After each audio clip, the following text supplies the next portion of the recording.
Calculo yo que durante el fin de semana, ¿no? Hace poco, digo, no puntualmente ahora, pero sí días atrás, nos quedamos todos muy, qué sé yo, colgados con Charly una vez más. Yo creo que Charly García es primero una construcción propia, ¿no? Claramente. Y después, yo creo que es parte de la Argentina, del territorio. No sé si un 8%, un 12%. Y es una construcción nacional muy clara. Es un tipo que yo me quedé pensando mientras veía los homenajes que pasaban a él. Hubiéramos tenido que inventarlo a Charly si no hubiera existido, por las cosas que dijo, en el momento que las dijo, cómo los dijo, la lucidez, también la construcción de la palabra, digo, a través de los medios, vivir de una forma distinta. Creo que reencarnó durante muchos años a ese rockstar que por ahí Spinetta no fue, porque eran cosas distintas. Siempre digo lo mismo, quizás sea una pavada. Para Spinetta era alba, para Charly es amanecer. Digo, creo que son esas diferencias mínimas. Y creo que uno de los momentos cruciales en la historia de García siempre es el escenario. Siempre es el lugar donde él está parado, porque algo va a pasar. Siempre algo va a pasar con Charly García. Y Roque Di Pietro, que tiene una grandísima pluma, había sacado, seguramente lo recuerden, yo lo tengo en casa, un libro que es Esta noche toca Charly, que lo que hace es justamente apuntar a ese lugar donde la bestia está suelta, ¿no? Casi con el estudio, claro, a su hábitat natural, que es el escenario que ha manejado siempre de acuerdo a la metodología Charly.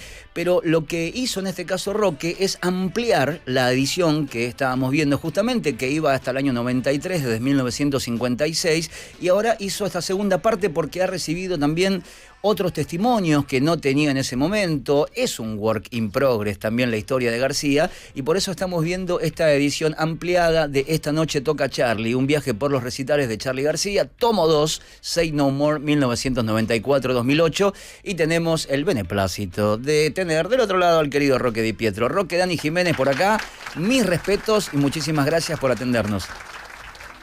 Hola Dani, ¿cómo te va? Buenas tardes. Bien, buenas tardes. Contento que hablemos un ratito, de que podamos profundizar un poco de esta edición ampliada.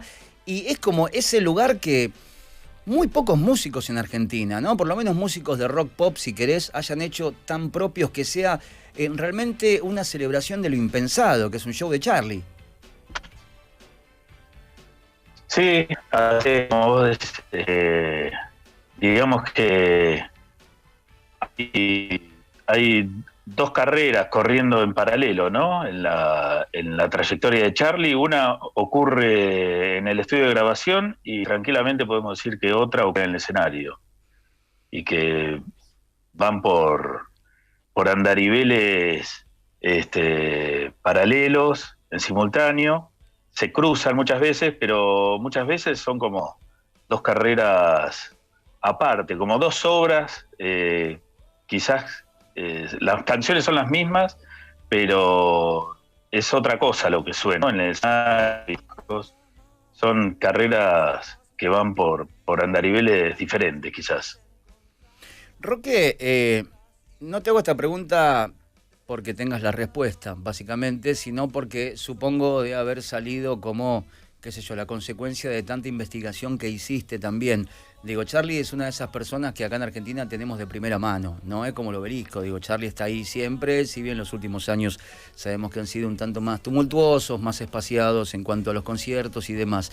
Pero por toda esta investigación que estuviste haciendo, digo, de los dos tomos, él, en su vínculo con el escenario, digo, ¿eso dependía mucho, crees, del Charly de ese momento? ¿Dependía mucho de la asociación que podía tener con el contexto argentino o nacional del momento también? Digo, en el tomo 1 ya analizás un Charly iniciático, quizás un tanto más tímido, después mucho más experimentador en lo que iba a ser La Máquina, bueno, después de ese disfrute salvaje de musicalidad con Cerú, su historia solista, que también es otro plan, porque ahí, digamos, el que maneja la batuta es él. ¿Crees que siempre eso dependió de cómo él estaba en cada uno de los momentos? ¿O hubo cosas que también condicionaron a esos vivos de Charly?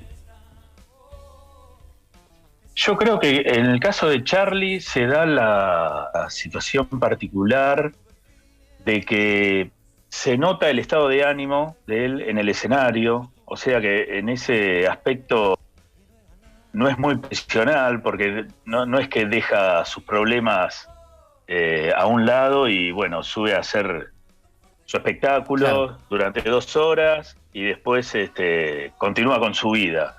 Es como que su coyuntura personal sube al escenario con él, Claro. ¿no? Especialmente, yo creo que siempre fue así, pero eso se radicalizó en los años 90, ¿no? Pero ya en los 80 ya era lo mismo. Acordate que, bueno, se baja los pantalones una semana antes de la asunción de Alfonsín y, o sea, ese episodio condiciona toda la gira de Clics Modernos prácticamente. Pero al mismo tiempo la coyuntura colectiva también pasa lo atraviesa y también sube al escenario con él. O sea, el clima político del país, el clima sociopolítico, lo que se está viviendo en el día a día, en la sociedad que él habita, ¿no? Y que tan describió, suele ser con él. Por eso en el escenario de Charlie es como que conviven un montón de situaciones públicas y privadas del artista, y además el tipo tocando una música extraordinaria y una serie de canciones que nos interpelan como sociedad, y al mismo tiempo son canciones que hablan de su mundo privado. Entonces es como una olla en combustión que entrega un guiso impresionante, ¿no? Yo creo que no hay un artista que te entregue ese guiso con tantos condimentos en la música popular de este país, ¿no? Porque es impresionante, porque además la música que hace Charly García es una cosa insólita, ¿no? Lo pudimos ver este fin de semana, o el fin de semana pasado, ¿no? Ya no me acuerdo cuándo Sí, yo fue. tampoco, por O eso. sea, se puso en valor una obra que es única, ¿no? Lo dijiste bien, o sea, una de las conclusiones a las que arribamos que es en presencia de un compositor impresionante, ¿no? Vos sabés que, bueno, yo tengo tu libro, obviamente, por lo menos el tomo 1, y ahora voy a ir por el tomo 2, y hay algo donde vos haces un poco de foco que me parece a mí interesantísimo. Obviamente estamos charlando, digo, con Roque algunas cosas, el resto están, el 90%, el resto en el libro, así que vayan a por él, si es que pueden, pero que tienen que ver con los comienzos. Y también estaba leyendo anoche algunas entrevistas que te habían hecho a vos con motivo de la salida justamente de este tomo 2, sobre ese García iniciático, ¿no? El que de afuera, no sé si porque él ayudó a construir eso, siempre diciendo verdades, quizás algún punto se haya exagerado algo, pero que podría haber sido ese gran concertista si hubiera seguido haciendo música clásica porque tendría el don, y que vos creo que lo decías muy bien, si los Beatles tal vez no se hubieran cruzado, hubiéramos tenido a un tipo que hubiera tocado en auditorios y con filarmónicas, pero también lo decís y lo aclarás, que por ahí no era tan así, ¿no? Ese mito que se cree que teníamos un Chopin a los 10 años de edad, obviamente sin negar ya las condiciones que tenía Charly siendo muy chico.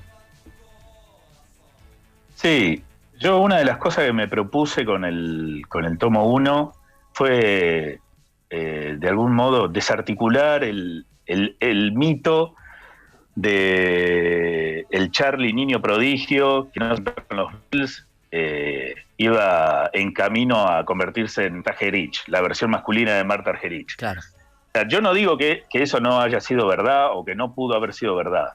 Solamente yo quería como desarmar esa historia y ver los elementos y cuánto había de verdad, ¿no? Estamos hablando de una ucronía, de algo que es incontrastable. Pero bueno, yo quise evaluar todos los elementos que tuve a mi alcance de ese periodo de Charly, que estaba tan poco investigado, ¿no? El Charly estudiante de piano en el conservatorio, y con todos los elementos, bueno, los expuse en el libro y llego a algunas conclusiones que son conclusiones, no son conclusiones concluyentes, ¿no? Valga la redundancia. O sea, y a lo que arribé fue que, bueno, Charly tenía una facilidad natural para la música, eso es casi obvio, viéndolo, ¿no? En cualquier momento de su vida, pero que si de verdad quería tener una carrera como concertista en serio, a la edad en que él descubrió a los Beatles, a los 14 años, ya tendría que haber estado en otro nivel, ¿no? Claro. De su forma académica. Entonces, Bueno, digamos que le bajé un poco el tono a historia, a esa leyenda. No obstante, a mí me parece que la música argentina se benefició inconmensurablemente de tenerlo a Charly García en el ámbito de la música popular y no en la música académica. O sea, salimos ganando en todas las direcciones posibles, ¿viste? Porque quizás su paso por la música académica no hubiese sido tan rutilante como lo fue en la Claro. música popular, ¿viste? Quizás es muy difícil la trayectoria para un concertista italiano nacido en Buenos Aires, ¿viste? O sea, es muy complicado y de una exigencia muy alta, y yo creo que nos beneficiamos todos, ¿no? De ese cambio de rumbo que tuvo Charly a los 14 años.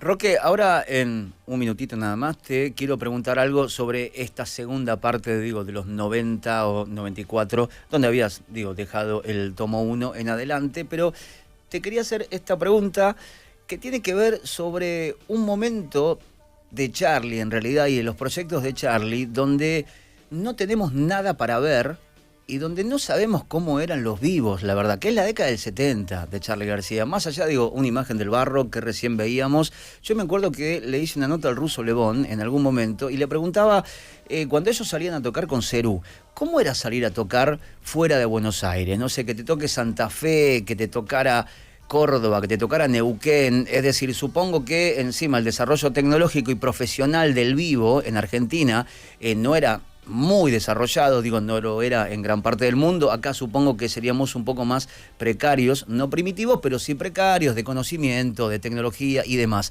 Pero la verdad es que no tenemos ni una imagen, ¿viste? ¿Qué sé yo? ¿Cómo era la máquina en vivo? Y la verdad que una de las formas de enterarnos de eso es tu libro.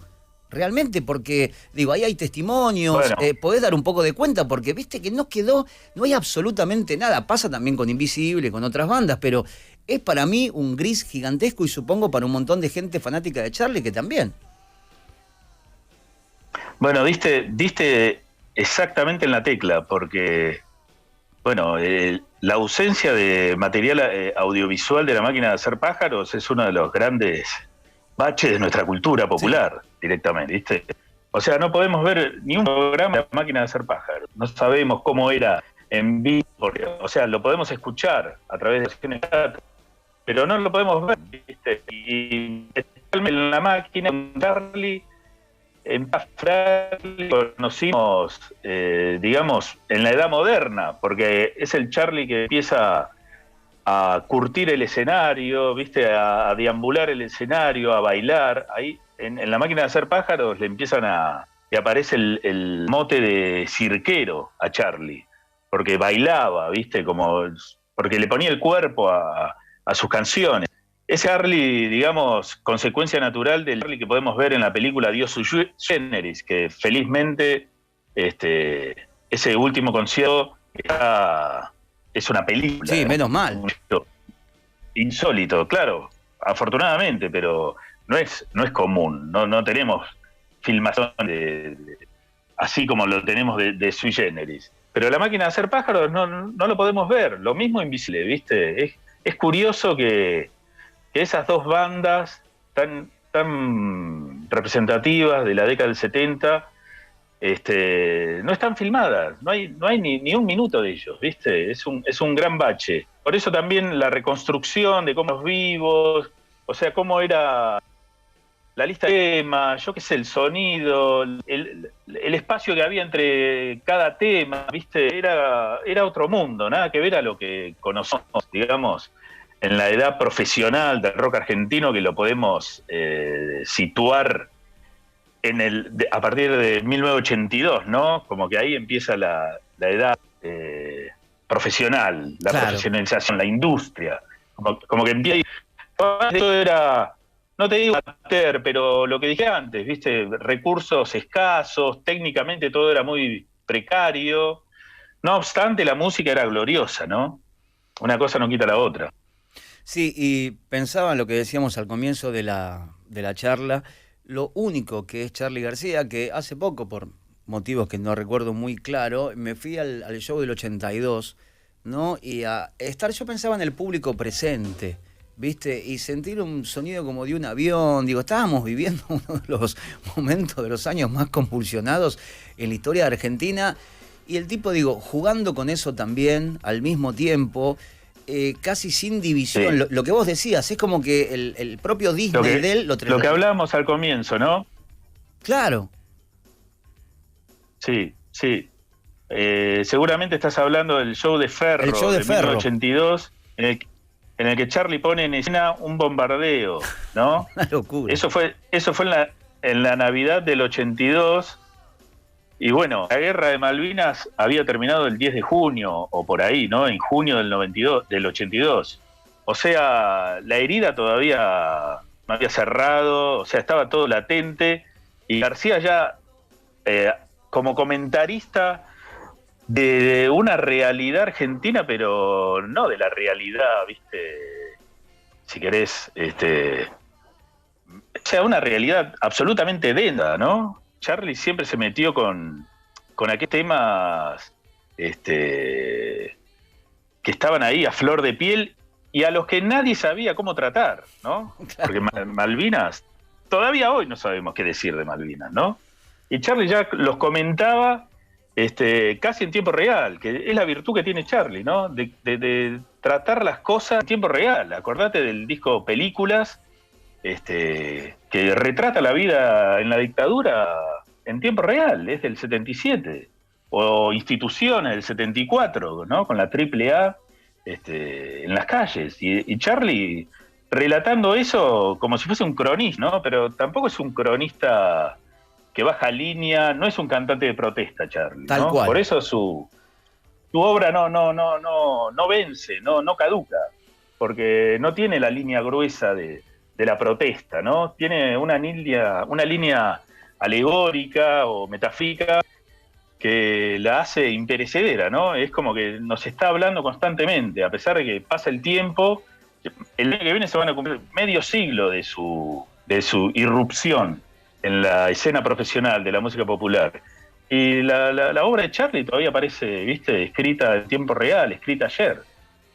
Y Roque, para este tomo 2, ¿fuiste recibiendo cosas, fuiste charlando con gente y te diste cuenta de que había otra parte que merecía ser contada? Y encima también, digo, todos los vivos de Charlie históricamente han sido ricos para analizar. Desde ese primer sui generis, más que nada en el adiós sui generis, obviamente pasando por Cerú, y se sabe que después del año 83, digo, Charlie ya, digo, se transforma para mí en Charly García, digo, se saca esos ropajes de bandas, y los conciertos son siempre, viste, esa moneda al aire. En un momento fueron así, digo, lamentablemente, un público muy fiel, muy militante, que puede estar a veces dispuesto a los vaivenes de García. Me pasó a mí, creo que fue en el Gesell Rock 2006, donde tocó 3, 4 horas más tarde, hizo 8 canciones, se fue. Es como que después hay, Sí. como, no sé si un acuerdo tácito, pero sí como una aceptación de saber de que es un show de Charlie, ¿no? Esta noche toca Charlie, como dice tu libro, Sí. pueden pasar un montón de cosas diversas, digo, y nunca son malas, porque Sí. el público de Charlie, digo, sigue estando ahí, sabe que la persona a la cual fue a peregrinar está ahí. Pero para esta segunda parte, digo, ¿fue porque te diste cuenta que había un montón de cabitos más sueltos? ¿Lo tenías pensado de algún momento? No, estaba previsto desde el comienzo, o sea, cuando apareció el volumen 1 del libro, el relato termina en diciembre de 1993, termina porque ahí termina una parte de la carrera de Charlie, y lo que viene luego es la composición y grabación de La hija de la lágrima, donde se inaugura, o sea, yo simbólicamente considero que empieza el periodo Say No More, ¿no? Claro. A pesar de que la expresión no existía en ese momento y que Charlie, digamos que lo explicita a partir del año 96, pero yo creo que ahí ya en La hija de la lágrima aparece la bestia Say No More, ¿no? Ya porque es una música diferente, es una manera diferente de presentarla en el mismo y en los vivos. O sea, ya el vivo de Charlie ya es otra cosa, ya es una cosa gobernado por la imprevisibilidad, ¿viste? Lo que vos dijiste, o sea, vas a ver a Charlie a las 21 horas, como dice el afiche, pero son las 12 de la noche y todavía no hay noticia de Charly García, y no sabés si va a tocar hasta las 5 de la mañana, o no va a tocar, o va a tocar, ¿viste?, 40 minutos, claro, como ese Gesell que me comentás. ¿Viste? O sea, cambian todos los parámetros. Hay que resetearse porque Charly García no tiene nada que ver a lo que conocimos hasta diciembre del 93. ¿Viste? O sea, no te digo que es otro artista, pero es otra cosa. O sea, hay que cambiar el chip completamente porque hay que observarlo como algo conceptual, ¿no? Es una de las ideas que recorren todo el libro, ¿no? Ya no alcanza con ir a un recital y escuchar las canciones y volver a casa, ¿no? Es como una salida y ver un entretenimiento. Lo de Charly en esos años es otra cosa, ¿no? Nace el artista conceptual y el tipo que es en sí mismo una obra de arte, ¿no? Es de música. Roque, te agradecemos muchísimo estos minutos. Bueno, el libro es Esta noche toca Charly, es el volumen 2, el tomo 2, en realidad, que abarca de 1994 hasta el año 2008. Tenés el anterior, que es 1956 hasta 1993, y un montón de cosas que uno no sabe porque, la verdad, no hay material para poder chequearlo, ¿no? Lo hablábamos con La Máquina, digo, los primeros conciertos de Sui Generis, tampoco sabemos bien cómo fueron, el García previo a Sui Generis. Bueno, después ya de los 90 en adelante un poco más, pero por ahí no conocemos bien cómo es la dinámica real de una vida haciendo conciertos. Todo eso lo vas a encontrar en el libro de Roque. Así que te agradecemos muchísimo estos minutitos. Gracias, Dani, un abrazo. Un abrazo gigante. Ahí pasaba Roque Di Pietro. Éntrenle al libro, que la verdad es una maravilla, tiene una cantidad de data y obviamente está muy bien narrado. Antes de ir a un tema de García, creo que amerita y corresponde, yo lo hice esto varias veces, en diferentes programas y en diferentes momentos de la vida, porque creo que siempre hay alguien que no ve las cosas. Hay uno que se lo perdió, que le pasó de largo, que no le dio bola. Seguramente vieron este extracto de entrevista que vamos a ver en segundos nada más, así que si la vieron, volverlo a ver como a mí no les va a joder para nada. Pero si nunca vieron esta nota que está en YouTube, no es algo que estoy descubriendo yo, ni tiene que ver con una primicia, es una entrevista que le van a hacer en Canal 9 a Charly García, previo a una presentación de La Máquina de Hacer Pájaros. Charly venía de dejar Sui Generis, inauguraba la etapa de La Máquina, creo que en la nota están de fondo José Luis Fernández y me parece que está Moro a la derecha, un Charly de 24 años que le preguntan la edad, y yo creo que al cronista de Canal 9... lo mandaron a hacerle una nota a Charly, pero le podrían haber mandado a hacer una nota a los chachaleros y hubiera sido lo mismo. Es decir, no era alguien del rock, joven, del palo, como se solía decir. Entonces no entendía muy bien. Sabía que estaba pasando algo con Charly García y al mismo tiempo, un año antes, en 1975, se había producido, como dije yo más de una vez, el primer fenómeno musical social importante en la historia de este país, que fue la despedida de Sui Generis en el Estadio Luna Park. Nunca habíamos tenido jamás la música argentina, ni el pop, la cumbia, el tango, nada. Había tenido una demostración de multitudes yendo a por un número vivo de música. La primera que sucede en este país es justamente la despedida de Sui Generis. Y después arma La Máquina. Pero fíjense, un Charly todavía no muy conocido para el gran público, las preguntas son muy inocentes, se entiende, hay una cuestión generacional también de distancia entre quien pregunta y Charly García, pero hay respuestas de Charly, hay 2 o 3 respuestas que creo lo iban a definir por el resto de su vida y tenía muchísima razón. Fíjense lo que es esta nota. Que ahora nos presenta un espectáculo nuevo. El señor se llama Charly